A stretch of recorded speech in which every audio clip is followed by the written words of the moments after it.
Bonjour, donc je suis Florence Sed, et là on va changer de région et d'accent, hein, donc on va descendre beaucoup plus vers le sud et je vais donc intervenir pour compléter le propos de Lionel dans le cadre de cette session sur les sessions non contingentées, dans ce qui concerne les nouvelles attributions du CNU qui sont donc la prime RIPEC dans son volet C3. Donc, je vous rappelle que cette prime RIPEC, elle a désormais 3 volets, le volet C1, le volet C2, le volet C3. Le volet C1, c'est la prime stable qui est versée depuis très longtemps, dont le montant a été revalorisé et qui a été mensualisé dans nos établissements. Le volet C2, c'est un volet qui est plus destiné à reconnaître les responsabilités locales, hein, dans tout ce qui est REH, des charges, vice-présidence, etc. Et donc, ce nouveau volet C3, qui a été mis en place en 2022 de manière peut-être un peu hâtive et tardive, et dont les CNU donc, ont hérité, entre guillemets. Et puis, je passerai ensuite à la partie donc, qui concerne la promotion interne qu'on a appelée le repyramidage. Repyramidage traduit bien l'image qui a été donnée, hein, pour laquelle un certain nombre de collègues ont trouvé que le processus était un peu douloureux et opaque ou injuste, hein. C'est-à-dire qu'en fait, on part d'une base qui présente un certain nombre de candidats potentiels et on arrive à des choses qui sont effectivement assez sélectives. Voilà, donc pour ces 2 sessions, comme l'a bien énoncé notre président de section, l'avis du CNU est purement consultatif et le fait qu'il y ait des corrélations entre les avis nous ravit, mais n'est absolument pas quelque chose qui peut être considéré comme une évidence ou un élément d'inférence ou d'automatique, hein. Voilà, donc le RIPEC, donc ce fameux volet de la RIPEC, du RIPEC, pardon, du régime indemnitaire C3, a été examiné donc, par la session du CNU à la rentrée de septembre, donc pendant 5 jours. Nous nous sommes réunis à Toulouse, donc nous étions organisateurs de cette session. Chaque dossier soumis a été examiné par 2 rapporteurs qui, comme l'a souligné Nicolas dans le cadre des qualifications, ne se sont pas concertés au préalable. Donc, les 2 dossiers ont été exposés en session avec des avis rapporteur 2 puis rapporteur 1 et puis un avis circonstancié qui justifie les avis. Et évidemment, la session ensuite discute. Donc, pour que les choses soient plus efficientes, hein, on travaille en groupe et puis on soumet ensuite évidemment les discussions à la session en général et au groupe général. Et donc, les choses se sont déroulées toujours de manière équitable pour les problèmes de genre, hein, c'est-à-dire qu'on a, comme dans chaque session du CNU, nommé des référents et des référentes égalité. Donc, sur les 794 dossiers qui ont été présentés, 592 concernaient des maîtres de conférences, maîtres et maîtresses de conférences, et 202 des professeurs et professeurs. Le pourcentage donc, de femmes représentées en rang B, donc en maîtresse de conférence, correspond à peu près au pourcentage de leur présence dans la section. Et pour les PR, par contre, le pourcentage de femmes était un peu en retrait par rapport au pourcentage représenté dans la section. Les taux sont à peu près identiques à ceux de la PEDR 2021. Je parle bien des taux et pas des effectifs, hein, comme l'a dit Lionel. Après, à la pratique, moi, en tant qu'enseignante de base, j'avoue que beaucoup de collègues n'ont pas compris comment s'était instituée la réforme et une information plus exhaustive, en tout cas dans mon établissement, par exemple, a été faite cette année, qui fait que on a mieux compris et que peut-être l'an prochain, on aura un volume de dossiers plus important. La fenêtre qui était examinée, c'est celle que nous avons l'habitude d'examiner au CNU pour ce qui concernait la prime d'encadrement doctoral et de recherche, mais qui, évidemment, maintenant concerne toutes les activités, en tout cas pour cette année, a concerné toutes les activités des collègues. Donc, pour 2022, par exemple, la fenêtre d'activité était celle qui concernait donc du 1er janvier 2018 au 31 décembre 2021.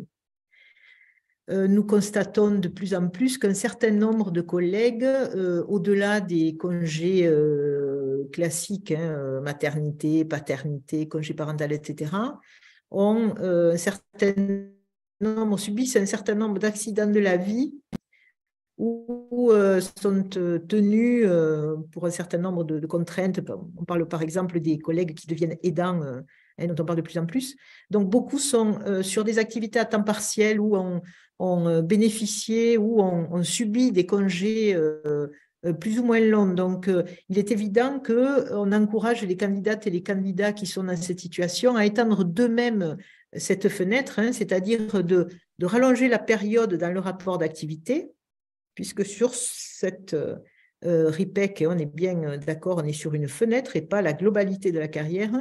Donc, pour un congé maternité, l'extension va porter au-delà de la durée du congé lui-même, et donc ça peut aller jusqu'à 18 mois selon les circonstances de reprise d'activité, etc. Dans certains établissements, on banalise le service sur une année universitaire, par exemple, etc. Et dans les autres cas, donc, il suffit de l'expliquer dans le dossier. Il faut vraiment oser, puis il faut avoir aucune censure sur ces... Enfin, tout en restant évidemment dans la limite de la privacité et des choses qu'on peut exposer, mais il ne faut surtout pas hésiter donc à parler effectivement de la durée d'un temps partiel ou de la durée d'un arrêt. Donc, comme on l'a dit, les rapporteurs sont là pour analyser un dossier, n'ont pas connaissance du contexte, donc c'est très important qu'on puisse, en tant que rapporteur, avoir les éléments directement dans le dossier pour éviter d'aller chercher des informations qui parfois peuvent être erronées sur des sites web, des choses comme ça. Comme l'a signalé Nicolas, on a aussi beaucoup de dossiers, donc le mieux est d'être synthétique et informatif et d'éviter de parasiter le discours sur le dossier. Alors, les critères, donc, bien, ils sont assez classiques. Donc, en fait, l'idée, c'était de donner par rapport à une activité un avis qui était en fait sur 3 valeurs.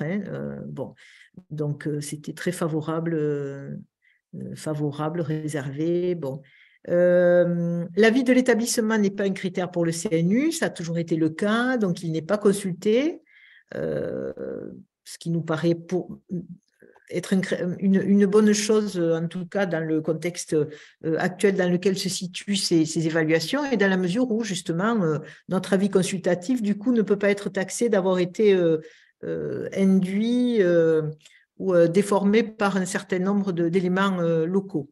Donc pour un dossier d'activité normale, avec un volume statutaire d'intervention normal, une contribution scientifique, bon, il n'y avait pas lieu d'avoir des avis réservés. Donc, selon la grille d'évaluation qui était fournie par l'institution et par le ministère, l'avis a été favorable.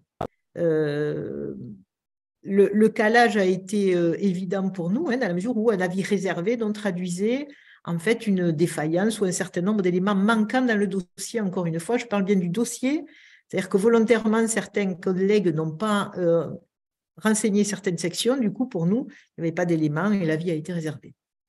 Alors, ensuite, on est quand même dans une procédure où même si l'avis est consultatif, on doit interclasser, donner des avis nuancés par rapport à différents dossiers. Donc, évidemment, le but de la session consistait à évaluer ce qui était un plus par rapport à une activité standard, donc des responsabilités administratives ou de formation importantes, un investissement qui pouvait avoir une portée reconnue donc, par rapport à la communauté locale, nationale, internationale, des contributions, des productions originales, par exemple, en pédagogie, etc.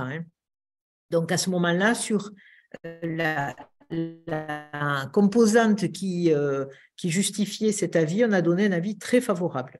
Évidemment, encore une fois, l'idée, c'est que la section puisse apprécier cette plus-value. Donc, il faut donner des éléments quantitatifs et ou qualitatifs sur l'importance des tâches, donner des éléments de contexte et démontrer que, effectivement, la tâche en question fait une différence par rapport à d'autres tâches plus standards dans le contexte de l'établissement. Les tâches collectives sont des tâches particulières, hein, puisque en fait, très souvent, la responsabilité collective relève de la pédagogie ou de la recherche. Donc, l'idée, c'est vraiment de mettre en avant des fonctions qui comportent une part significative en termes de gestion du personnel, de gestion de budget, des choses comme ça, qui ne sont pas juste de la gestion quotidienne d'une activité de formation, par exemple. Donc, sur certaines activités pédagogiques ou scientifiques, on est bien d'accord qu'il y a une forte part administrative. Hein, donc, à ce moment-là, il faut l'expliquer. Une petite remarque, on a beaucoup de collègues qui ont aligné des services très, très chargés, sans forcément donner le détail ou la justification de ces services. L'idée de la section, c'est quand même que le fait d'avoir des heures complémentaires, même si elles sont très, très élevées en nombre, le fait d'aligner ces heures complémentaires n'est pas forcément un critère suffisant pour émettre un avis très favorable. Hein. On va rechercher là quelque chose de plus qualitatif. Voilà. Et c'est souvent une carence des dossiers d'avoir juste mis un volume horaire sans expliquer. Et ça a pu provoquer des incompréhensions, hein, avec des gens qui étaient en délégation sur une partie de l'année ou en congé et qui alignaient des services très pléthorique, alors qu'en fait, il aurait suffi d'expliquer que le congé ou l'activité donnait lieu à un certain nombre d'heures, etc. Donc, décomposer ce service pour expliquer un peu quel est le contexte d'exercice. Donc, les recommandations que nous avons pu émettre à l'issue de cette première session, hein, qui s'est faite un peu effectivement de manière, pour initialiser un process, et comme l'a signalé Lionel, le dit process changeant l'an prochain. C'est donc, les recommandations que vous pouvez donner sont donc d'expliciter la charge horaire d'enseignement, hein, si un CRCT, une délégation, un congé, etc. Si les heures sont en fait des heures des REH ou des décharges en heures complémentaires, etc., à le dire, hein, parce que effectivement la perception n'est pas la même si on est sur une répétition de N heures qui correspondent au même contenu, ou si on a une variété d'enseignements. On attire l'attention également des collègues sur une cohérence locale ou nationale. On a souvent vu des co-responsabilités affichées, partagées ou successives, mais qui semblaient en fait être présentées comme des responsabilités individuelles, et l'incohérence d'avoir à rapporter sur une tâche qui va être partagée par des personnes, mais sans qu'on sache exactement quel est le quota ou les dates de début, etc., ça a pu en fait discréditer la présentation qu'en faisait le rapporteur, en se disant, mais finalement, qui est effectivement impliqué dans cette tâche-là. Certains collègues, certainement par méconnaissance du processus ou une mauvaise information locale, ont envoyé des dossiers avec des sections vides, par exemple, en privilégiant l'activité de recherche, donc en disant, bon, j'enseigne, je fais un service d'enseignement, point. En fait, évidemment, il est préférable que le dossier puisse fournir des explications, hein, pour comprendre la raison, éventuellement. Voilà, donc du coup, on a donné des avis réservés sur la partie. Encore une fois, on ne juge pas des collègues, on juge des dossiers, et si le dossier est lacunaire, on ne peut pas aller au-delà. Le problème sera différent dans la prochaine session, puisqu'on aura des avis à donner de manière plus ciblée. Donc, enfin, sur les tâches collectives, peut-être que le fait de décrire les activités est quand même intéressant, parce qu'effectivement, chaque établissement, du fait de l'autonomie, etc., chaque établissement applique des règles différentes sur la répartition des activités administratives, sur la manière dont on peut compenser ces activités, sur le fait que certaines tâches donnent lieu à des décharges et pas d'autres. Voilà, c'est très, très multiple, hein. On est dans un paysage polymorphique. Là, il est vraiment important d'avoir à un moment donné une réalité sur ces activités administratives, et d'éviter l'item laconique avec un boulet et une ligne membre du conseil d'administration. Évidemment, suivant l'importance de l'établissement, un conseil d'administration peut avoir, voilà, donc donner quelques éléments sur la fréquence des réunions, le volume de travail, etc. Hein. Donc, ça ne peut que renforcer la conviction du rapporteur, et plus le rapporteur est convaincu, et plus c'est facile ensuite d'être cohérent dans le cadre d'une décision collective dans la section. Et je rappelle encore une fois que les dossiers étant traités, évidemment, avec une vision locale, la cohérence globale, au moins au niveau d'un établissement, est importante. Donc, en termes donc, de bilan, voilà, donc sur les 3 activités, sur les 3 volets, activités pédagogiques, scientifiques et responsabilités collectives et tâches d'intérêt général, donc des responsabilités collectives et tâches d'intérêt général ne relevant ni des activités pédagogiques ni de l'activité scientifique.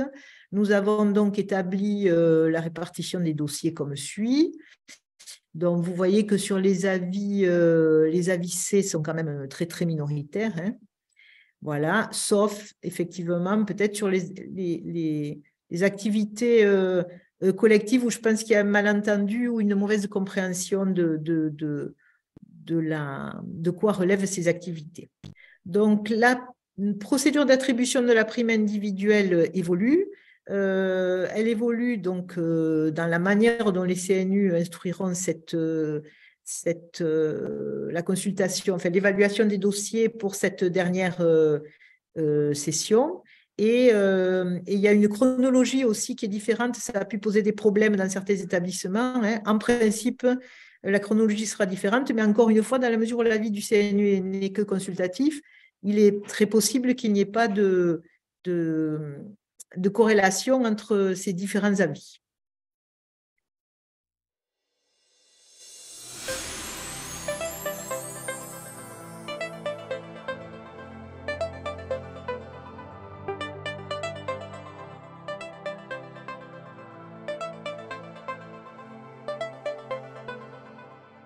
Elle est supprimée pour les sessions à venir. En fait, cette année de carence, ce n'était pas une année de punition pour les collègues, c'est juste qu'il fallait un recalage des calendriers parce que l'une des primes intervenait en septembre et l'autre en janvier. Il fallait que les établissements puissent se recaler. Voilà. Donc, ça a été quelque chose qui, effectivement, est intervenu sur cette instance-là, sur cette session, mais qui est supprimée.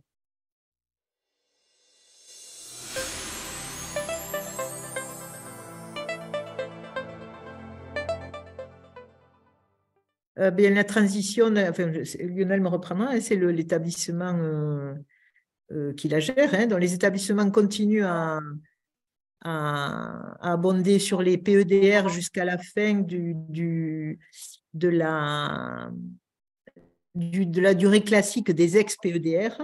Et les établissements ont pris en charge les RIPEC C3 dorénavant. Là. Donc, ça fait un cumul de 2 activités, ce qui explique cette année de carence, hein, c'est purement budgétaire. Hein. Et les établissements ont tenu compte de ce recouvrement dans le nombre de primes C3 qui ont été proposées. C'est-à-dire qu'ils devraient, avec la disparition des PEDR qui devrait, que je ne dise pas de bêtises, Lionel, ça va être 2024, hein, ça va être fin 2024. Hein. Oui, effectivement, les dernières. Voilà. Les dernières, ça sera 2024. Ouais. Voilà, donc quand on va libérer les budgets PEDR, on pourra certainement rouvrir des volets de primes RIPEC C3.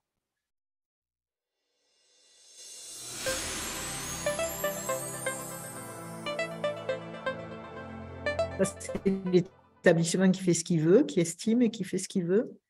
Il peut y avoir un malentendu sur l'histoire du favorable. Hein, comme on le disait, c'est peut-être pas la même perception qu'on en a.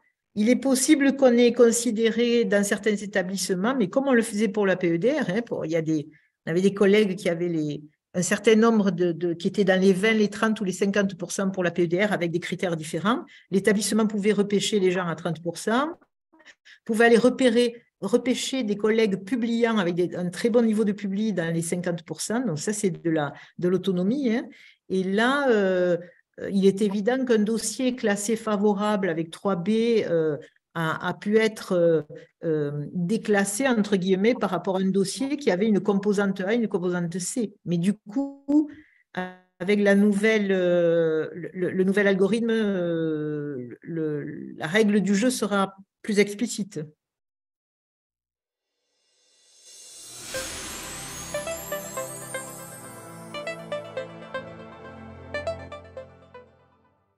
Mais en fait, on n'a pas. Enfin, je pense qu'il y a eu un malentendu cette année parce qu'il n'y avait pas au titre 2. L'an prochain, oui, mais cette année, on a tout examiné de la même manière. Donc, il n'y avait pas d'ambiguïté. On n'a pas pénalisé les gens qui mettaient en avant, sauf dossier vide, mais à ce moment-là, bon, effectivement, le risque était pris par le collègue ou la collègue. Mais en fait, on n'a pas du tout. Comment dire, pondérer les trois aspects, donc il n'y a aucun souci.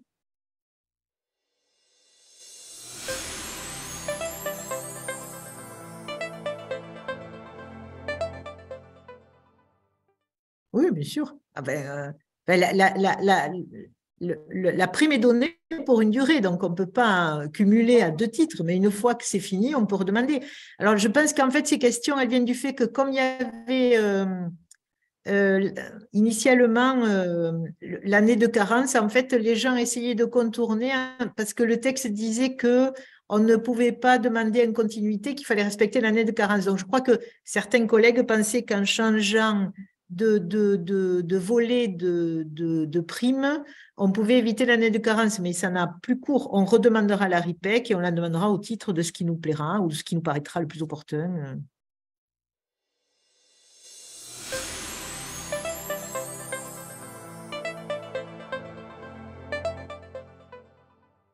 C'est un montant fixe, mais qui est fixé par l'établissement. Donc, je vous fais la cuisine locale, je suis désolée, hein, mais ça n'a rien à voir avec le CNU.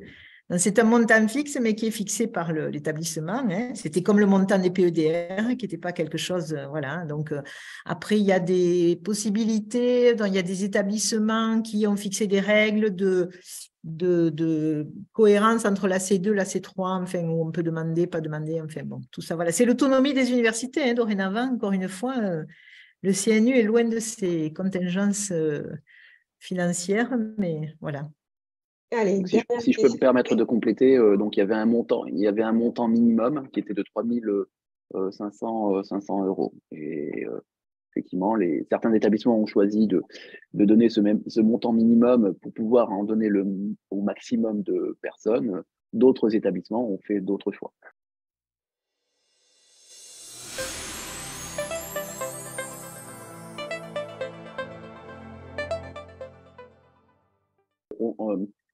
On a considéré, y compris effectivement les dossiers de jeunes collègues recrutés, quand depuis moins de 4 ans, hein, il y a des collègues qui nous ont soumis des dossiers après 1 an de recrutement même, ils venaient juste d'être recrutés au mois de septembre, donc ils avaient au moins d'1 an d'ancienneté.